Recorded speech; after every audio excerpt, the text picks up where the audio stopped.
Sebelumnya, perkenalkan diri saya Bu, nama Parmenas Madalu, sarjana filologi, Magister Pendidikan, calon guru penggerak angkatan ke-7, SMA Negeri 1 Kolang, Kabupaten Tapang Tengah. Adapun tujuan saya mewawancarai Ibu adalah untuk memenuhi tugas,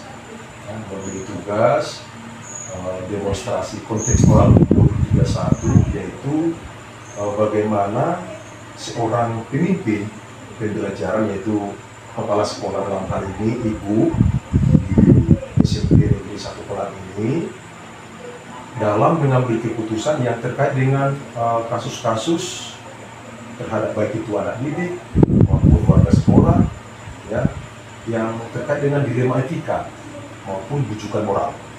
Itu yang mau saya tanyakan kepada Ibu. Demikian perkenalan saya secara singkat kepada Ibu. Mohon Ibu berkenan untuk saya wawancara. Baik Pak, terima kasih. Saya juga sebelumnya memperkenalkan diri. Nama saya Dinjen Barat, SPD MSI. Saya di sini adalah sebagai kepala sekolah SMP Negeri 1 Kolang. Baik, tadi sesuai dengan tujuan yang Bapak wawancarai kepada saya bersedia untuk Bapak wawancarai. Semoga nantinya wawancara kita ini bisa berlangsung dengan baik. Silakan Pak. Oke, baik Bu, ya sudah bisakah kita mulai wawancara Ibu? Silakan saja Pak, menurut saya. Pertanyaan pertama Bu, ya, selama ini bagaimana Ibu dapat mengidentifikasi kasus-kasus yang merupakan mana dilema etika atau mana bujukan moral? Baik Pak, langsung saja saya jawab. Tadi Bapak bertanya yang mana bujukan moral dengan dilema etika. Pertama, untuk kita tahu bagaimana itu dilema etika dengan bujukan moral, kita harus terlebih dahulu mengidentifikasi kasus-kasus tersebut atau permasalahan itu. Kita harus bisa memahami dulu, kita pahami dulu apa kasusnya, bagaimana permasalahannya, kemudian nanti siapa pihak-pihak yang terlibat di dalam kasus tersebut, kita akan mengadakan komunikasi dulu. Setelah kita buat nanti komunikasi, ada nanti beberapa daftar-daftar pertanyaan yang akan kita identifikasi, kemudian nanti kita akan petakan. Kita petakan nanti yang mana yang termasuk dilema etika, yang mana yang termasuk bujukan moral. Nah, pertanyaan kedua Bu, bagaimana Ibu mengambil keputusan untuk kasus-kasus di mana ada dua kepentingan yang sama-sama benar atau sama-sama mengandung nilai kebajikan tadi? Ya, baik. Saya di sini sebagai pemimpin di SMP 1 Kolang ini, banyak kasus-kasus yang hampir setiap hari, setiap bulan, itu baik itu kasus yang melibatkan peserta didik maupun melibatkan guru ataupun seluruh warga sekolah di sini. Jadi kita sebagai kepala sekolah harus dengan bijak ataupun harus jeli melihat kasus ini, sehingga kita nanti bisa membuat satu keputusan itu, yang mana keputusan itu dia harus bisa kita pertanggungjawabkan.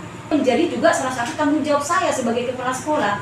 Karena di sisi yang satu lagi, dengan ada undang-undang sistem pendidikan nasional itu, di mana anak ini wajib dia harus mencicipi belajar 9 tahun, itu harus. Nah, jadi di sisi itu kita melihat, namun di sisi yang lain tadi kita lihat mana yang lebih besar dampaknya, yang lebih besar dampaknya jika anak ini masih tetap kita pertahankan.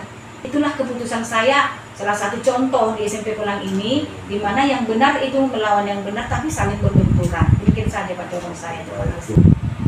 Pertanyaan berikutnya, ketika ada jadwal tertentu dalam sebuah penyelesaian kasus dilema etika, apakah Ibu menyelesaikannya di tempat atau memiliki sebuah jadwal di lain hari untuk menyelesaikannya?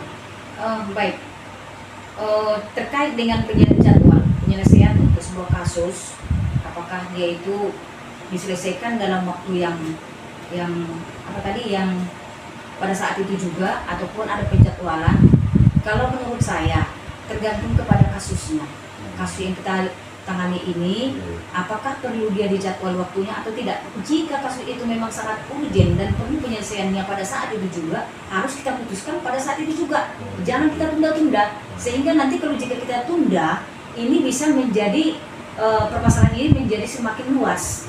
Namun jika permasalahan ini dia kita lihat masih bisa kita lanjutkan nanti, ataupun permasalahan ini kita bisa buat penjadwalannya, itu harus kita bisa perlu melibatkan orang-orang tertentu yang harus kita bisa menyelesaikan ini, maka tentunya kita harus menjadwalkan, kita buat jadwal tertentu untuk penyelesaiannya. Jadi tergantung kepada kasusnya. Kasusnya oke, baik. Oke.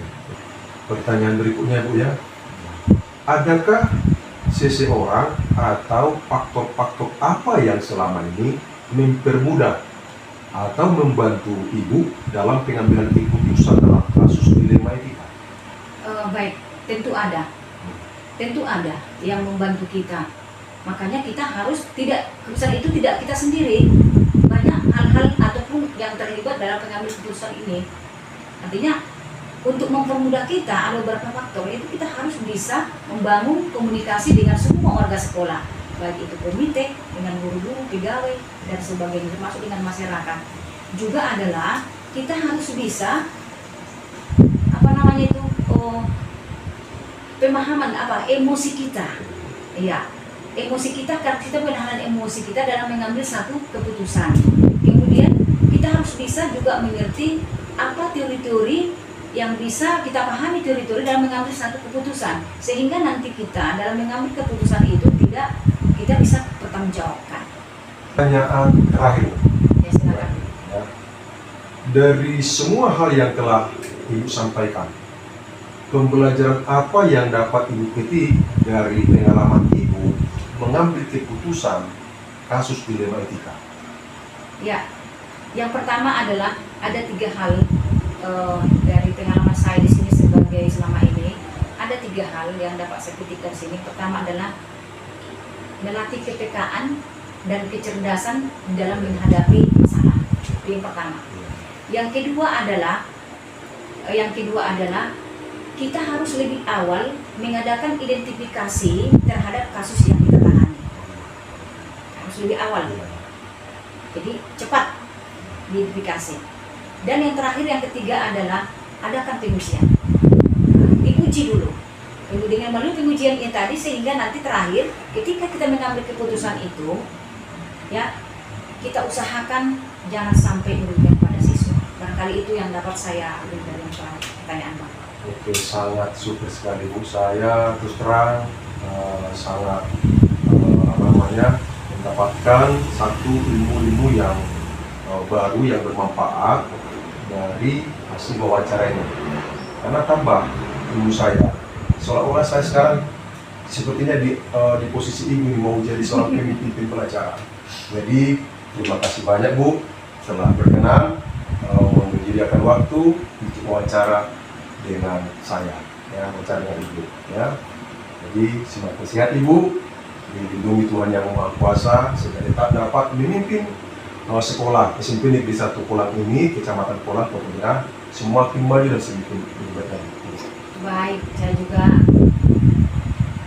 apresiasi Bapak sebagai, saya lihat Bapak semangat sekali ya wawancara ini. Semangat, kita nanti bisa bekerja sama untuk selanjutnya. Terima kasih Pak. Iya, baik, terima kasih sama-sama.